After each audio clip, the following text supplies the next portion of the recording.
Friends 'big boss' house నుంచి బయటకొచ్చిన తర్వాత Tanuja 'Bigg Boss' buzz interview Shivaji గారినైతే ఫేస్ చేయాల్సిందే. అయితే వీళ్ళందరూ కూడా ఇంటర్వ్యూస్ పూర్తి చేసుకున్న తర్వాతే 'బిగ్ బాస్' హౌస్ నుంచి బయటకి వెళ్ళడం జరిగింది. అంటే ఇప్పుడు చాలామంది వాళ్ళ వాళ్ళ ఇంటికి వాటికి వెళ్ళిపోయారు. సెలబ్రేషన్స్ చేసుకుంటున్నారు కదా! కానీ అంతకన్నా ముందే శివాజీ గారి 'బిగ్ బాస్' బజ్ ఇంటర్వ్యూ అయితే పూర్తయిపోతుందనమాట. అయితే ఈరోజు అంటే సోమవారం నాడు 'కళ్యాణ్' ఏవి రిలీజ్ అయింది కదా! ఏవి కాదు sorry 'Big Boss Buzz' exit interview second వచ్చేసరికి తనుజది రిలీజ్ అవుతుందనమాట. అయితే తనుజ షాకింగ్ విషయాలైతే చెప్పిందనమాట. మెయిన్‌గా 'కళ్యాణ్' విన్నింగ్ గురించి, తను రన్నర్ అవ్వడం గురించి. అయితే శివాజీ అడుగుతారనమాట. "మీరసలు విన్నర్ అవుతారని కలలు కన్నారా?" అంటే అప్పుడు తనుజ అంటుందనమాట. "సార్ నేను ఇప్పుడు బయట నుంచి వచ్చిన ఫైర్ స్టార్మ్స్ కానీ, లేకపోతే ఫ్యామిలీ మెంబర్స్ కానీ నేను టాప్ 2లో నన్ను ఆల్మోస్ట్ 4 మెంబర్స్ పెట్టారు. నేను టాప్ 2లో ఉంటాననేసేసి.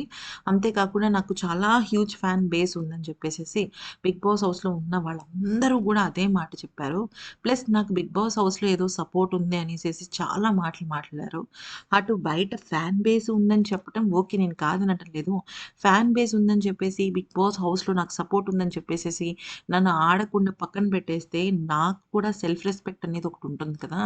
అయితే నేను బయటకొచ్చిన తర్వాత నా ఫ్రెండ్స్ నా ఎక్స్ హౌస్‌మేట్స్ చెప్తున్న విధానం ఏంటి అంటే 11థ్ వీక్ వరకు కూడా నేనే విన్నర్ రేస్‌లో ఉన్నాను. నాకే ట్రోఫీ దక్కుతుందని వాళ్ళు బలంగా నమ్మారట. For the first time lady winner అవుతుంది 'బిగ్ బాస్' హౌస్‌కి అని అనుకున్నారట. కానీ అది కాస్త పూర్తిగా తారుమారైపోయిందని. అయితే 12థ్ వీక్ నుంచి ఏదైతే నేను సపోర్ట్ అని చెప్పానో అది కొంతమందికి నచ్చకపోవటము, నేను ఓవర్ ఎమోషనల్ అవ్వటము, బర్నీ సార్ విషయంలో కానీ, ఇలాగ రకరకాల ఆస్పెక్ట్స్, ఫ్యాక్టర్స్ అన్నీ కూడా నన్ను ఎక్కువగా ఆహ్, ప్రెషర్ చేయటం. అదే టైంకి కళ్యాణ్ మంచిగా గేమ్స్ ఆడడంతో మేబీ విన్నర్ ఇటు రావాల్సింది అటు వెళ్ళామని అనిపించింది. కానీ నేను నా మటుకు నేను చాలా జెన్యూన్‌గా ఉన్నాను. అప్పుడైనా, ఇప్పుడైనా నేను ఏదైనా గేమ్ రియల్‌గానే ఆడాను. స్ట్రాటజీస్ ఏం లేవు అంటే, అప్పుడు శివాజీ గారు కూడా "నువ్వు అది ఆ స్ట్రాటజీ చేసావు కదా! ఇది స్ట్రాటజీ చేసావు కదా!" అంటే, "అది గేమ్‌లో ఒక పార్టే కానీ నేనేమి పర్సనల్‌గా వాళ్ళ విషయంలో స్ట్రాటజీ వేయలేదు కదా!" అంటే, "ఇది గేమ్ అంటేనే బిగ్ బాస్ హౌస్ అమ్మ. నువ్వు లోపలికెళ్ళిన తర్వాత నువ్వు కూర్చున్నది, నుంచున్నది కూడా గేమ్ కిందకే వస్తుంది కదా!" అనేసంటే, మరి వాళ్ళు నాతో గేమ్ ఆడినప్పుడు మరి జనాలకి అది కనిపించలేదా సార్? నేనెప్పుడు కూడా జెన్యూన్‌గానే, రియల్‌గానే ఉన్నాను. ఆడియన్స్ నన్ను అర్థం చేసుకున్నారు. వాళ్ళు వేసిన ప్రతి ఓట్‌కి నేను న్యాయం చేశానని నేను అనుకుంటున్నాను.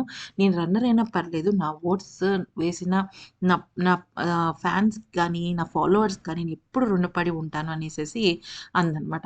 మరి ఈ వీడియో గనుక నచ్చినట్లయితే లైక్ చేసి సబ్స్క్రైబ్ చేసుకోండి.